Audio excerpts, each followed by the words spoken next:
Hey hi everyone, again welcome back to my daily blog. কেমন আছো সবাই? আজকে আমি যাচ্ছি আমার একটা স্টুডেন্টের বাড়িতে গোপাল ঠাকুরকে রং করার জন্য, যেটাকে আমরা অঙ্গরাগও বলে থাকি। এই ব্যাগে আমি রং তুলি নিয়ে নিয়েছি। আমাদের বাড়ি থেকে ওদের বাড়ির ডিস্টেন্সটা খুব কাছেই, তাই হেঁটে হেঁটেই যাব। দানা ঝড়ের প্রভাবে আমাদের এখানে ওয়েদারটা ভীষণ খারাপ।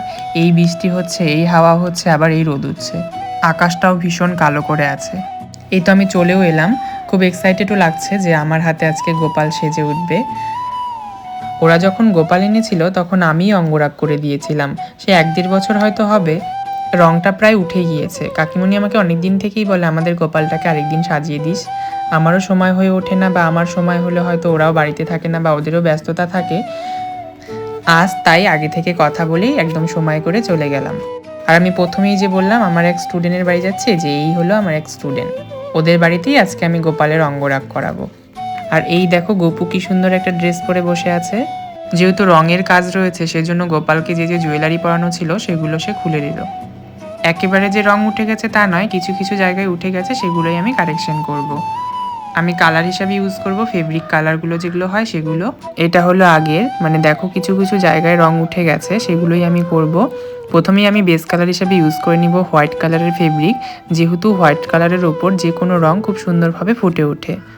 যেহেতু বিগ্রহটাও খুবই ছোট, সেই জন্য আমাকে একদম জিরো তুলি দিয়ে করতে হচ্ছে আস্তে আস্তে সব কিছু কাজ নিখুঁতভাবে। আর যাদের বাড়িতে গোপাল রয়েছে তারা কিন্তু গোপাল ঠাকুরকে নিজের সন্তানের মতোই দেখে। একটা সন্তানকে যেভাবে মানুষ আগলে রাখে, গোপাল ঠাকুরকেও কিন্তু সেইভাবেই আগলে রাখে। তোমরা কারা কারা গোপালের পুজো করো অবশ্যই কিন্তু কমেন্ট করে জানাবে। আমি ডিম্পিকে দেখাচ্ছিলাম, দেখ কি সুন্দর করে হাসছে মনে হচ্ছে না গোপাল ঠাকুরটি। এরপর আমি চোখ এঁকে নিলাম। প্রথমে যেহেতু হোয়াইট বেস করা ছিল, হোয়াইট বেসের ওপর আয়ের যে শেপটা হয় সেই শেপটা কালো রং দিয়ে করে আইবুড়ো এঁকে তারপর আমি আইটি এঁকে ফেললাম। চোখের মনির যে কালারটা হয় সেটা ইয়েলো, ব্লু এবং ব্ল্যাকের কম্বিনেশনে রেখেছিলাম, যেন দেখতে খুব সুন্দর লাগে সেজন্য। তোমরা জানি কিনা পাপ পুণ্য বিশ্বাস করো কিনা, কিন্তু আমি খুব বিশ্বাস করি। আমি মনে করি আমি কোনো পুণ্য কাজ করেছি বলেই আজ ভগবানের বিগ্রহের ওপর অঙ্গরাগ করতে পারছি। যদিও গোপালকে পরে সব জুয়েলারি পরানো হয়ে থাকে, তবুও আমি বিগ্রহের গায়ে কিছু ডিজাইন করা ছিল সেগুলোও কালার করে দিয়েছি।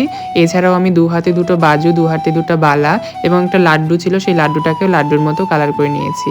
এছাড়াও কলকা এঁকে দিয়েছি। দেখো এই যে গোপালটা, জানি না কতটা বোঝা যাচ্ছে। সবশেষে গোপালকে ড্রেস পরানো হচ্ছে। আজ গোপাল যে কাপড়ের ড্রেসটি পরেছে, ডিম্পিও সেম কাপড়ের ড্রেস পরেছে, অর্থাৎ গোপালকে যে কাপড় দিয়ে ড্রেস বানানো হয়েছে ডিম্পিও সেম কাপড় দিয়েই ড্রেসটা বানিয়েছে, ম্যাচিং ম্যাচিং। ড্রেসটা পরানোর পর গোপালকে এবার জুয়েলারি পরানো হলো, অর্থাৎ গোপালকে কানের পরানো হলো, হাতের বালা পরানো হলো এবং হাতে একটা বাঁশি দিয়ে গোপালকে তার আসনে বসিয়ে দেওয়া হলো। অঙ্গরাগের পর গোপালকে কেমন লাগছে তোমরা কিন্তু জানাতে আমাকে একদমই ভুলো না। এরপর ওদের বেলকনিতে অনেক ধরনের গাছ দেখলাম, পাতাবাহার গাছ, ফুলের গাছ, সেগুলো একটু দেখার জন্য সেখানে গেলাম। বেলকনিতে এমন ধরনের গাছগুলো কিন্তু বেলকনিটাকে আরও সুন্দর করে তোলে। সবশেষে গোপুকে টাটা করে আজকে আমার মিনি ব্লগটা শেষ করলাম। দেখা হচ্ছে নেক্সট কোনো ভিডিওতে। থ্যাংক ইউ সো মাচ সকলকে।